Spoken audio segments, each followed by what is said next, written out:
Kita buka dengan informasi pertama, saudara. Menjelang Lebaran Idul Adha 1440 Hijriah, permintaan hewan kurban terus meningkat.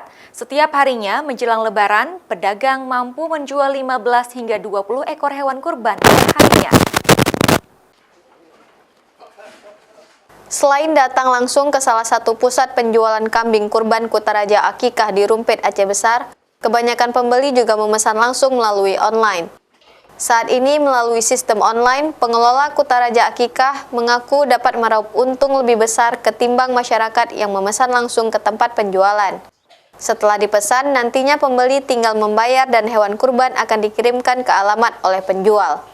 Sistem ini diakui lebih efektif oleh pengelola dikarenakan masyarakat yang tidak sempat merawat hewan kurban hingga hari penyembelihan. Untuk harga memang mengalami kenaikan, apalagi menjelang Lebaran Idul Adha. Animo masyarakat untuk membeli kambing kurban itu sangat tinggi sekali setiap tahunnya, dan alhamdulillah kita juga bisa mengirim kambing kurban ke daerah masing-masing. Harga kambing sendiri di Kutaraja Akikah bervariasi, mulai dari 2 juta rupiah. Untuk Lebaran Idul Adha dan Kurban tahun ini, pengelola menyiapkan stok hingga 600 kambing kurban berbagai jenis yang diambil dari kawasan Birun. Hal ini dilakukan untuk mengantisipasi banyaknya pesanan menjelang Lebaran. Syahril, Kompas TV, Aceh Besar.